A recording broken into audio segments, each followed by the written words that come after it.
There is a tradition strong among spiritual writers that we will not advance within the spiritual life unless we pray at least an hour a day privately. I was stressing this one day in a talk when a lady asked how this might apply to her, given that she was home with young children who demanded her total attention.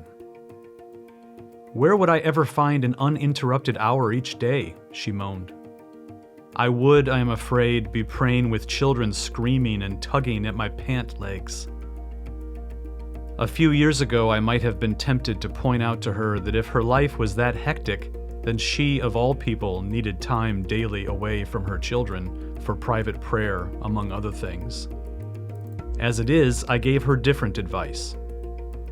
If you are home alone with small children whose needs give you little uninterrupted time, then you don't need an hour of private prayer daily. Raising small children, if it is done with love and generosity, will do for you exactly what private prayer does. Left unqualified, that is a dangerous statement. It, in fact, suggests that raising children is a functional substitute for prayer.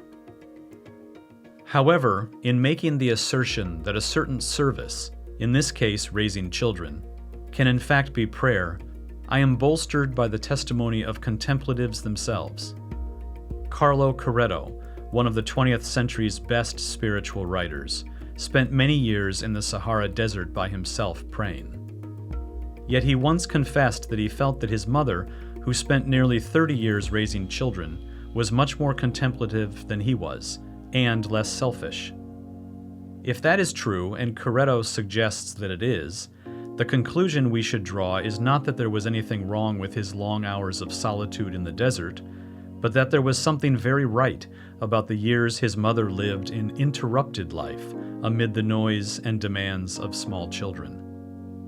St. John of the Cross, in speaking about the very essence of the contemplative life, writes, "But they, O my God and my life, will see and experience your mild touch, who withdraw from the world and become mild, bringing the mild into harmony with the mild, thus enabling themselves to experience and enjoy you." The living flame. In this statement, John suggests that there are two elements crucial to the contemplative's experience of God, namely, withdrawal from the world and the bringing of oneself into harmony with the mild.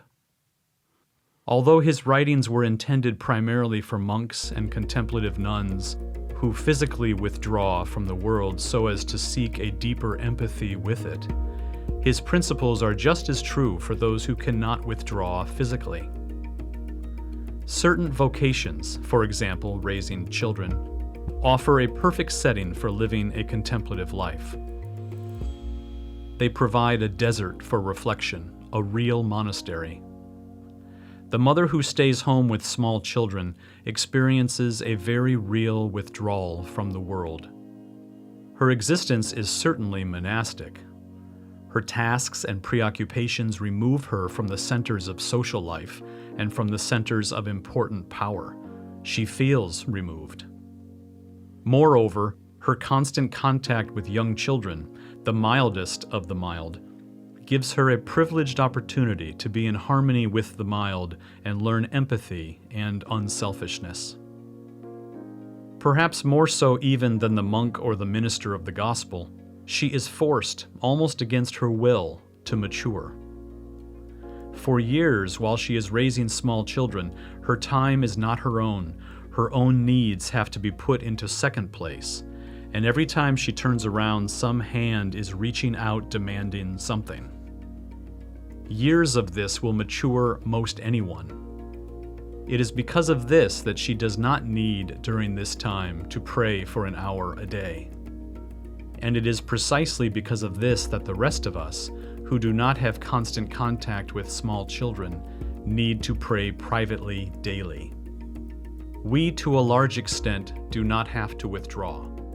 We can often put our own needs